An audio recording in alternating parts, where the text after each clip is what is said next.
Welcome back friends to my YouTube channel Click Study. तो दोस्तों आज की वीडियो में हम जानने वाले हैं कि पॉलिटेक्निक का अगला चैप्टर कौन सा होगा। तो पॉलिटेक्निक के इस सीरीज में मैं आज आपको फिजिक्स का अगला चैप्टर बताने वाला हूं। इससे पहले भी मैंने फिजिक्स के 2-3 चैप्टर बता रखे हैं, तो आप प्लीज़ मेरे चैनल को सब्सक्राइब कर लें और उसमें आपको लिंक आपको वीडियो मिल जाएगा। आप उसमें प्लेलिस्ट मैंने बना कर रखा, आप उसमें देख लें, आपको उसमें मिल जाएगा वीडियो। ठीक है, तो आज का हमारा टॉपिक है, जैसा आप देख सकते हैं, बल या लॉ ऑफ मोशन या गति के नियम तथा बल। ओके, अगर हम इसकी बात करें कि सबसे पहले टॉपिक कौन सा हम लोग पढ़ेंगे, बल पढ़ेंगे। ठीक है, तो बल क्या होता है, बल क्या होता है आप जानते ही होंगे। तो बल वह बाह्य कारक होता है, ठीक है, बल वह बाह्य कारक या बाहरी कारक होता है जो किसी वस्तु के स्थिति में परिवर्तन कर देता है। जैसे कि अगर कोई वस्तु गतिमान है तो उसको रोक देगा, यानी उसे स्थिर अवस्था में कर देगा, और अगर कोई वस्तु स्थिर अवस्था में है तो उसे गतिमान अवस्था में कर देगा। ठीक है, तो सिंपली हम लोग कह सकते हैं बल वह बाह्य कारक है जो किसी वस्तु की स्थिति में परिवर्तन ला देता है या परिवर्तन लाने की कोशिश करता है, प्रयत्न करता है। ओके, अगर बल की हम बात करें तो आपको हो, जैसे मान लीजिए एक पिंड है, ठीक है, इसको बल यहाँ से लगाया गया, ठीक, तो ये हो गया आपका, तो इसकी स्थिति में परिवर्तन हुआ इसकी स्थिति में। ठीक है, अगर हम बात करें बल, ठीक है, बल सिंपली डिफाइन अगर फॉर्मूला हम किया जाता है, बल कई तरह से डिफाइन हो सकते हैं। ठीक है, बल F बराबर एम ए, ठीक है, अगर किसी बल होता है जो F, ठीक है, वो होता है एम ए, ठीक है, F बराबर एम ए। एम क्या होता है, पिंड का द्रव्यमान। ए क्या होता है, सॉरी आपको छोटा दिखाई दे रहा होगा, F बराबर एम ए, ठीक है, एम क्या होता है, पिंड का द्रव्यमान। ए क्या होता है, अगर उस वस्तु के, ठीक है, अगर उस वस्तु के में अगर गति में परिवर्तन लाना है, मतलब कि अगर उस वस्तु अगर स्थिर अवस्था में उसको गति में ला दिया जाता है तो उसी गति का त्वरण कितना होगा वो आपको यहाँ से ए डिनोट करता है। ठीक है, हम लोग जानते हैं। अब देखिए बल आपका, ठीक है, दो तरीके से डिफाइन हो सकता है। ठीक है, पहला तरीका क्या होना चाहिए, पहला होगा और यहाँ दूसरा होगा। पहला होगा संतुलित बल, ठीक है, जिसको हम लोग बोल सकते हैं बैलेंस, ठीक है, जिसको हम लोग बोल सकते हैं बैलेंस फोर्स। ओके, दूसरा होता है हमारा असंतुलित बल। ओके, इसका होता है इंग्लिश में बोलते हैं अनबैलेंस फोर्स। ठीक है, इसको बहुत आसानी से आप समझ सकते हैं कि ऐसे कैसे होता है संतुलित बल असंतुलित बल। मान लीजिए कोई पिंड लगा हुआ है इस तरह से, ठीक है, कोई पिंड रखा हुआ है और यहाँ भी एक पिंड रखा हुआ है। ठीक है, संतुलित बल का मतलब कि इस पर चारों तरफ से, इधर से, ऊपर से, इस साइड से, इस साइड से, इधर से F बल लगा, यहाँ से भी F लगा, यहाँ से भी F लगा, यहाँ से भी F लगा, मतलब कि इस पर चारों तरफ से एक बल लगा। ठीक है, और इस वस्तु की स्थिति में कोई परिवर्तन नहीं हो रहा है। ठीक है, इस वस्तु की स्थिति में कोई परिवर्तन नहीं हो रहा है, तो हम कह सकते हैं कि इसका परिणामी बल, ठीक है, इसका रिजल्टेंट जो होता है 0 होगा। ठीक है, तो इस तरह के यानी पिंड पर लगे इस तरह बलों को हम लोग कहेंगे आपका संतुलित बल। ओके, आगे हम बात करेंगे असंतुलित बल। असंतुलित बल क्या होता है कि अगर कोई पिंड है, इस पर इस साइड से कोई बल लगा, उसको वैल्यू F1 होगा, इस साइड से कोई बल लगा उसका F2 होगा, यहाँ से लगा तो मान लीजिए F3 रहा। ठीक है, अब मान लीजिए नीचे से भी लगा दो आप, एक F4 हो जाएगा, मतलब चारों साइड से। ठीक है, या यूं कहें हम लोग कि यहाँ से आपका F1 लगा, यहाँ से F2 F3 लग गया, मतलब दो तरफ से बराबर, दो तरफ से अलग अलग लगा। ठीक है, तो इसका क्या होगा, परिणामी रिजल्टेंट फोर्स, रिजल्टेंट बल जो होगा, परिणामी बल जो होगा वो 0 नहीं होगा, कुछ ना कुछ इसका रिजल्ट आएगा। अब रिजल्ट आने का मतलब ये होगा कि ये पिंड किसी न किसी दिशा में मूव कर जाएगा बल के हिसाब से। ओके, ये हमारा हो गया बल और संतुलित बल, असंतुलित बल। ठीक है, अभी हम लोग इसके बाद पढ़ेंगे, जैसे कि एक आपको मैं एग्जांपल बता दूं यहाँ पे, कि अगर कोई व्यक्ति प्लेटफार्म पे कहीं खड़ा है, ठीक है, किसी जगह पे खड़ा है अगर, तो वो हाथ में बैग लेके खड़ा है, मान लीजिए बैग लेके खड़ा है। ठीक है, अगर वो बैग लेके खड़ा है वहां पे, तो उसमें कौन सा बल कार्य करेगा, वहां पे संतुलित बल कार्य करेगा, क्योंकि अगर व्यक्ति ने सूटकेस ऐसे उठा रखा है उसने, ठीक है, उसने सूटकेस उठा रखा है, तो उतना ही बल उसने लगा रखा है जितना वो सूटकेस अपनी तरफ खींच रहा है, मतलब दोनों तरफ से बल एकदम बराबर है। ठीक है, अगर मैं इस तरह से दोनों हाथ से खींच रहा हूं मैं अपने इस तरह से, ठीक है, तो जितना बल ये लगा रहा हाथ उतना बल ये भी लगा रहा है, इसलिए हाथ हमारे बीच में स्टेबल है। ठीक है, मतलब किधर भी जा नहीं रहा है। ठीक, इसमें से जो बल ज्यादा होगा उधर चला जाएगा, इधर जाएगा तो इधर जाएगा। ओके, ये होता है असंतुलित। अब देखिए हम लोग आगे पढ़ते हैं गति का नियम, ठीक है, गति का नियम, ठीक है। पिछली कक्षाओं में आपने गति का नियम भी पढ़ा होगा बहुत अच्छे से। तो पहला नियम जो होता है फर्स्ट लॉ, गति का फर्स्ट लॉ ऑफ मोशन, ये होता है कि अगर कोई वस्तु, ठीक है, विराम अवस्था में है तो वो विराम अवस्था में ही रहेगी, ओके। अगर गतिमान अवस्था में है तो गतिमान अवस्था में ही रहेगी, ठीक है, जब तक कि उस पर कोई बाह्य बल नहीं लगाया जाए, ठीक है। तो इसे कहेंगे हम लोग गति का प्रथम नियम, ठीक है। गति के प्रथम नियम को हम लोग जड़त्व का नियम भी कहते हैं, ओके। और इसको हम लोग बोल सकते हैं, जड़त्व को हम लोग बोलते हैं, जड़त्व को इंग्लिश में बोलते हैं इनर्शिया, ENERTIA, ठीक है, मोमेंट ऑफ इनर्शिया, ठीक है। ये होता है हमारा गति का पहला नियम, ठीक है। इसको इन गति का नियमों को किसने, न्यूटन ने दिया था, ये तो आप लोग जानते ही होंगे, ठीक है। अब हम लोग बात करते हैं आगे। अगर जड़त्व का नियम मतलब ये जड़, ठीक है, जड़त्व मतलब जिस वस्तु अगर जड़ अवस्था में है तो जड़ अवस्था में रहेगी, गति में तो गति में रहेगी। इसका सिंपल एग्जांपल आपको एग्जाम में पूछा जा सकता है एक लाइनर में। अगर चलती हुई बस, अगर तेजी से चलती हुई बस अगर अचानक रुक जाती है, ठीक है, तो उसमें बैठा व्यक्ति अचानक आगे क्यों झुक जाता है, ठीक है, आगे क्यों झुक जाएगा वो, तो किस नियम के थ्रू होता है, गति का पहला, दूसरा, तीसरा, तो ये होता है गति का पहले नियम के थ्रू, ओके। अगर दूसरी बात मान लीजिए, दूसरी देखिए, अगर हम लोग बाइक चलाते हैं, साइकिल चलाते हैं आप, ठीक है, अगर झटके से ब्रेक लगा दिया, झटके से हम लोग को तुरंत स्पीड बढ़ा दिया, धीरे धीरे ना बढ़ा, तुरंत स्पीड बढ़ा दिया जाए उसका, तो उसमें भी क्या होगा, जड़त्व का नियम काम करेगा, यानी गति का प्रथम नियम काम करेगा, और वहां भी क्या होगा, व्यक्ति पीछे की ओर गिर जाएगा, ठीक है, ओके। दूसरा बात करते हैं हम लोग, ठीक है, दूसरा नियम होता है क्या, ठीक है, सेकेंड लॉ ऑफ मोशन, ठीक है। सेकेंड लॉ ऑफ मोशन क्या होता है, सेकेंड लॉ ऑफ मोशन की अगर हम लोग बात करें यहाँ पे, ठीक है, तो किसी वस्तु, सॉरी, वेट,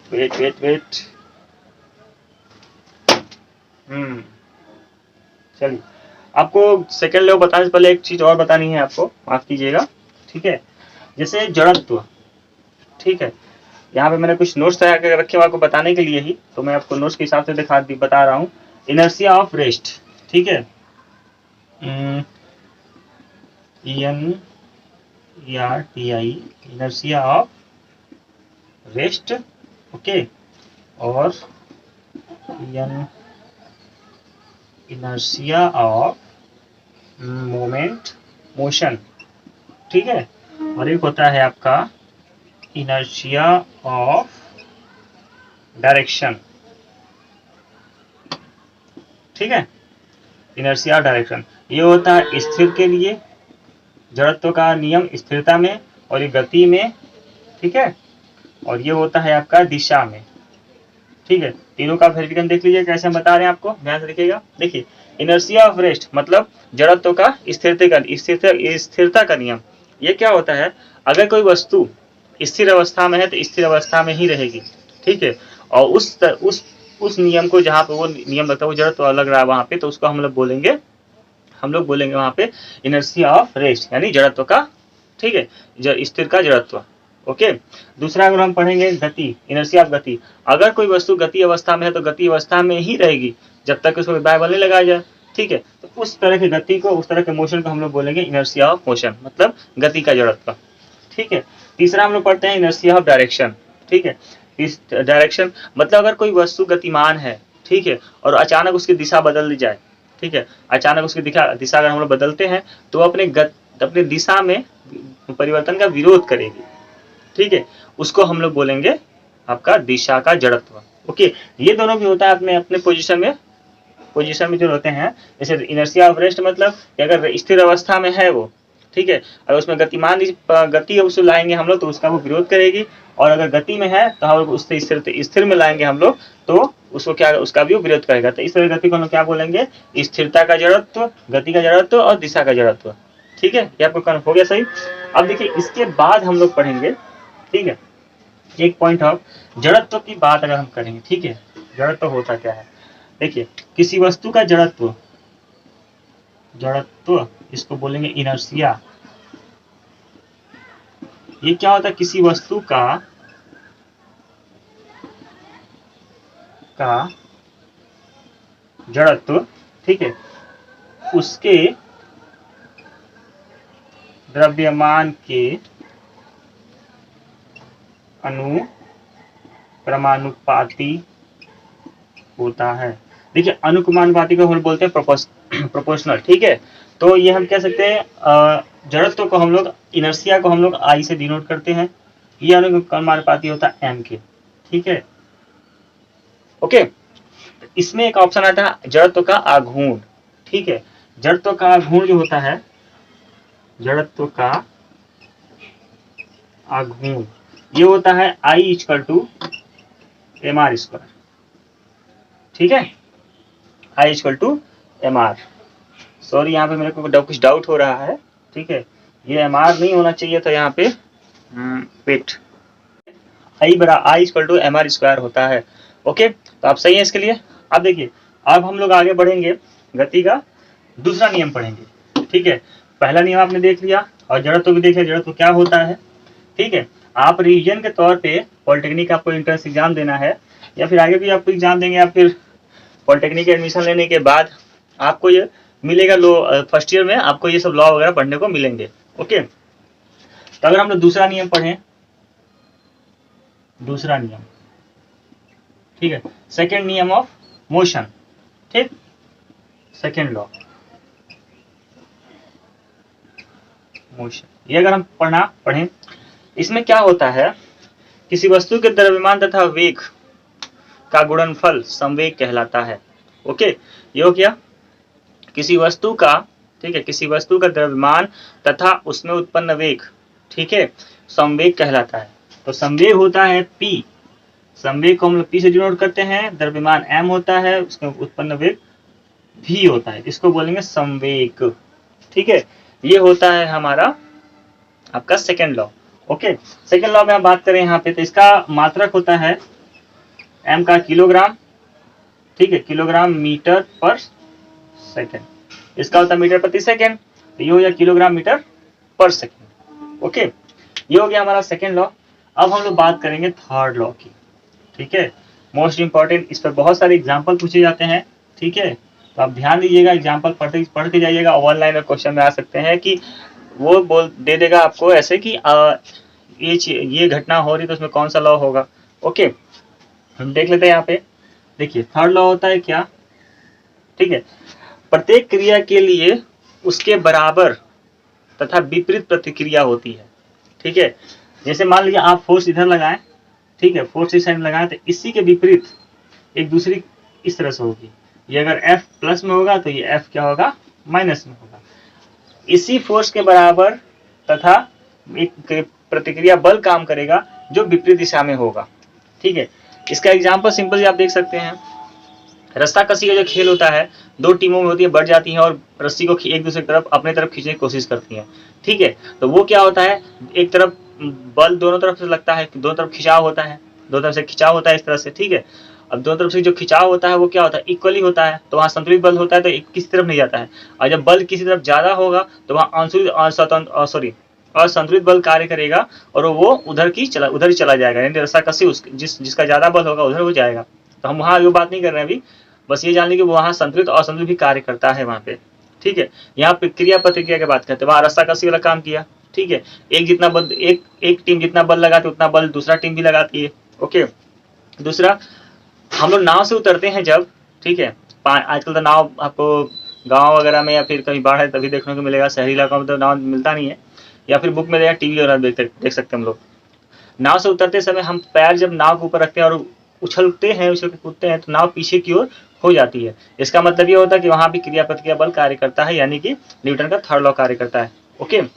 उसके बाद जब सोल्जर सैनिक बंदूक चलाता है या फिर नॉर्मली बंदूक चलाते हैं तो बंदूक के झटके से हम थोड़ा सा पीछे हट जाते हैं, ओके। तो ये होता है कि गोली जितनी स्पीड से बाहर निकलती है उतना ही जस्ट उसका अपोजिट बल हमारे हाथ में गोली को लगता है, ठीक है। अगर मान लीजिए अगर गोली चला रही हो, बंदूक को अगर कहीं स्टेबल न रखा गया, अच्छे से पकड़ा न गया हो, तो वो पीछे की तरफ बहुत जोर से आएगी, ओके। तो ये हो गया आपका थर्ड लॉ का एग्जाम्पल, ठीक है। थर्ड लॉ पढ़ने के बाद हम लोग आगे पढ़ेंगे, ठीक है। अब बस अब लास्ट की तरफ हम जा रहे हैं, लॉ ऑफ कंजर्वेशन, ठीक है। लॉ ऑफ कंजर्वेशन, संवेग संरक्षण का नियम, ठीक है, संवेग संरक्षण, ठीक है, का नियम। देखिए इस नियम के द्वारा ये समझ में हमको आता है कि किसी पिंड की ऊर्जा, ठीक है, वो या उसकी गति खत्म नहीं होती, ठीक है, सॉरी आई मीन खत्म होने का मतलब ये हुआ उसकी ऊर्जा खत्म नहीं होती, सॉरी, ठीक है, किसी पिंड की ऊर्जा खत्म नहीं होती, वो बनी रहती है, ठीक है। कैसे बनी रहती है हम लोग देख सकते हैं। देखिए मान लीजिए, हालांकि कोई पिंड जब गोल सा पिंड है तो उससे जमीन का घर्षण बल कार्य करता है, इसलिए वो रुक जाता है, ठीक है। तो हम आप वो बात नहीं कर रहे, बस हम यहाँ संवेग संरक्षण की बात कर रहे हैं। इसमें क्या होता है, मान लीजिए एक पिंड ये है, दूसरा पिंड ये है, ठीक है, ये इधर से आया, ये इधर से आया, ठीक है, इसका द्रव्यमान m1 है, इसका द्रव्यमान m2 है, ठीक है, इसका जो वेग है वो v1 है, ये v1 वेग से आया, सॉरी u1 वेग से, ये आया u2 वेग से। जब दोनों आपस में टकरा जाते हैं, इस पोजीशन में टकरा जाएंगे यहाँ पे, तो दूसरा पिंड क्या होगा, एक पिंड इधर चला जाएगा, दूसरा पिंड इधर चला जाएगा, तो द्रव्यमान तो सेम रहेगा m1 m2, ठीक है, बट इसका जो वेग होगा वेग बदल जाएगा, ठीक है, जो वेग बदलेगा तो ये हो जाएगा v1, इसका हो जाएगा v2। तो लॉ ऑफ कंजर्वेशन के हिसाब से इसका जो वेग होगा, ठीक है, दोनों टकराने के बाद वेग आपस में बढ़ जाएंगे और आधा वेग इसको, कुछ वेग इसको मिल जाएगा, जो जितनी तेजी से आएगा उतना तेजी से उतना उसका बढ़ जाएगा यहाँ पे वेग उसका। तो लॉ ऑफ कंजर्वेशन के हिसाब से ये होता है m1 u1 plus m2 u2 is equal to m1 v1 plus m2 v2, ठीक है। ये होता है लॉ ऑफ कंजर्वेशन का फॉर्मूला। आपको इसको ध्यान दीजिएगा ये कैसे होता है, ठीक है। अब हम लोग आगे बढ़ते हैं, इसमें आगे बढ़ते हैं हम लोग, तो हम लोग पढ़ेंगे इम्पल्स फोर्स, ठीक है। इम्पल्स क्या होता है, इम्पल्स को हम लोग बोलते हैं हिंदी में आवेग, ओके, इम्पल्स को हम लोग हिंदी में बोलते हैं आवेग, आवेग, ठीक है। अगर इंग्लिश में बात करें तो बोलेंगे इम्पल्स, ठीक है। देखिए आवेग भी एक तरह का बल ही होता है, ठीक है, आवेग एक तरह का बल होता है। आवेग वह बल है, ठीक है, जो किसी पिंड पर क्षणिक समय के लिए लगता है, एकदम बहुत ही कम समय के लिए लगता है, ठीक है, जो किसी पिंड पर, ठीक है, थोड़े समय या ये मतलब माइनर जस्ट सेकेंड, जैसे कि एग्जाम्पल इसका देख सकते हैं, इसका फॉर्मूला हम देख सकते हैं आप लोग, ये होता है impulse equal to I equal to F into delta T, ठीक है। डेल्टा टी लिखने का मतलब यही होता है, यही है यहाँ पे कि जो फोर्स अप्लाई हो रहा है बहुत ही कम समय के लिए अप्लाई हो रहा है, ठीक है, बहुत ही एकदम माइनर, ठीक है। इसका एग्जांपल हम लोग देख सकते हैं कहाँ पे, जब क्रिकेटर होता है, बॉल को जो बैट्समैन होता है, जब बॉल आती है तो बैट से जब मारता है तो बैट पे मात्र बहुत ही कम समय के लिए लगता है और बॉल वहां से अपने जिस डायरेक्शन में मारता है उस डायरेक्शन में बॉल चली जाती है। लेकिन बात करें टाइमिंग का, तो बहुत ही माइनर समय, बहुत ही कम समय के लिए वहां बॉल टच होता है, ठीक है। तो बॉल एक पिंड हुआ, ठीक है, और फोर्स कौन लगा दिया, आपका बैट्समैन, यानी ये हो गया आपका इम्पल्स। अब हम लोग बात करेंगे बल आघूर्ण, ठीक है, ये लास्ट टॉपिक है इसका, बल आघूर्ण, ठीक है, बल आघूर्ण, इसको हम लोग बोलेंगे, ठीक है, moment of force, moment of force, ठीक है। मोमेंट ऑफ फोर्स ये होता है tau is equal to F R sine theta, ठीक है।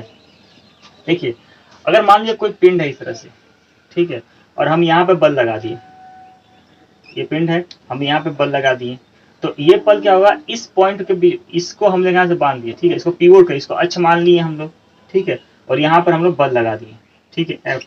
तो यहाँ से यहाँ तक का जो लंबवत दूरी होगा ना इस तरह से, ठीक है, तो उसकी हम बात करेंगे तो वो होता है आपका, ये होता है आर, ठीक है। तो किसी पिंड पर बल लगाने से, अगर किसी पिंड पर ध्यान दीजिएगा, अगर किसी पिंड पर बल लगाने से वह पिंड अपनी अक्ष के परितः, जिस अक्ष को उसको पिवोट किया हुआ, मतलब उसको केंद्र बिंदु मान लिया गया, उसके चारों तरफ वो घूमने लगे, ठीक है, तो उसी बल को बोलेंगे बल आघूर्ण। मतलब वह बल जो किसी पिंड में आघूर्ण पैदा कर दे, यानी उसको घुमा दे उसके अक्ष के परितः, उसको बोलेंगे हम लोग बल आघूर्ण। बल आघूर्ण का फार्मूला होता है tau equal to F R sine theta, okay. तो आपने समझ गया इस तरह से, ये हो गया आपका बल आघूर्ण, ठीक है। बल अगुण के बहुत सारे एग्जाम्पल आपको मिल जाएंगे। आप एग्जाम्पल आपके पास बुक्स वगैरह पॉलिटेक्निक तैयारी कर रहे हैं तो आपके पास बुक होगी। ये छोटा सा रिवीजन था कि वीडियो आप देख लें और अच्छे से समझ लें, ठीक है। मात्र पॉलिटेक्निक एग्जाम में बाकी जैसा कि मैंने अपने वीडियो में डाल रखा है कि पॉलिटेक्निक एग्जाम मात्र 12 और 15 सितंबर को होने वाले हैं। उसके हिसाब से मात्र आपको बहुत ज़्यादा तो 20 दिन का समय, 20 नहीं आपका 17-18 दिन का समय बचा हुआ है, ठीक है। तो आप अच्छे से उसको तैयारी करें, रिविजन करें और आशा है कि आप अच्छा से अच्छा करें। ओके, तो दोस्तों आज की वीडियो बस इतना ही। अगर आपको वीडियो प्लीज़ अच्छी लगी हो तो प्लीज़ वीडियो को जरूर लाइक करें। और अभी तक आपने मेरे चैनल को सब्सक्राइब नहीं किया है और चैनल पर आप नए हैं तो प्लीज़ चैनल को सब्सक्राइब कर लें। आपसे रिक्वेस्ट है कि मेरे चैनल को सब्सक्राइब करें और अपने फ्रेंड्स को जरूर शेयर करें। फ्रेंड्स कम से कम 5 लोगों को जरूर वीडियो शेयर करें, जिससे मेरे सब्सक्राइबर बढ़ें, लाइक्स बढ़ें।